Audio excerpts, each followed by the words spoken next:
আমাদের খামারে যে ডিমগুলো আমরা সংগ্রহ করতাম, সংগ্রহ করার পরে আমাদের ডিমগুলা জমানোর পরে এক হালি হলে দুই হালি হলে ইনকিউবেটরের মাধ্যমে আমরা বাচ্চাগুলা ফুটাই। আসসালামু আলাইকুম রহমতুল্লাহি ওয়া বারাকাতুহু। আশা করি সবাই ভালো আছেন। আলহামদুলিল্লাহ, আল্লাহর রহমতে আমরা ভালো আছি। ভিডিওটা যারা দেখছেন ভিডিওটা না টেনে না স্কিপ করে ধৈর্য সহকারে দেখবেন, কিছুটা হলেও সফলতা পাবেন। আজকে আপনাদেরকে আমি দেখাবো আমাদের খামারে ডিমগুলা জমানোর পরে ইনকিউবেটরের মাধ্যমে আমরা বাচ্চাগুলা ফুটাই। এই বাচ্চা কি পরিমাণ ফুটেছে এবং কি কয়টা ডিম দিয়েছিলাম, এই ভিডিও সমস্ত ডিটেলস এই ভিডিওতে বলে দেবো।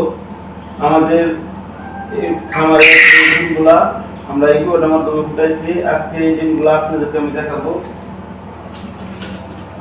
আমাদের ইনকিউবেটর, এই ইনকিউবেটরের মাধ্যমে আমাদের খামারের সকল ডিম, পাখি, মুরগি, ফিঞ্চের ইত্যাদি বাচ্চা এই ইনকিউবেটরের মাধ্যমে আমরা ফুটাই।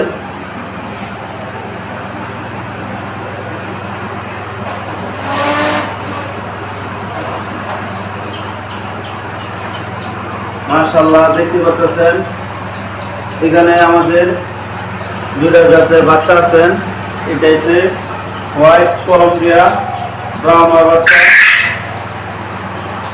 এখানে দেখতে পাচ্ছেন কলম্বিয়া হোয়াইট ব্রাহ্মা বাচ্চা। আমাদের খামারে একালি ডিম হয়েছিল কলম্বিয়া, তো একালি ডিমে থেকে দুইটা ডিম ফুটছে, কোয়ালিটি সম্পূর্ণ হয়েছে। আরও এখানে ডিম আছে, তো এইগুলো বাচ্চা ফুটবে আশা করি। তো সবাই দোয়া করবেন যাতে আমাদের এই বাচ্চাগুলো ফুটে। এখানে দেখতে পাচ্ছেন এই বাচ্চাগুলা আমাদের খামারে উৎপাদন হয়েছে। এই বাচ্চাগুলো হলো আমাদের দেশি মুরগি। এখানে দেখতে পাচ্ছেন আমাদের দেশি মুরগি বাচ্চা এখানে আছেন, 6টা বাচ্চা আছেন। আমাদের 2 হালি ডিম জমাইছিলাম আমাদের খামার থেকে দেশি মুরগির। তো এখানে বাচ্চা আমাদের অলরেডি 6টা ফুটে গেছে, আর আমাদের 2টা ডিম আছেন এখানে। এই 2টা ডিম আশা করি ফুটবে। এখানে দেখতে পাচ্ছেন অলরেডি একটা বাচ্চা ফুটে যেতেছে, এখানে দেখতে পাচ্ছেন হাতল ধরেছে।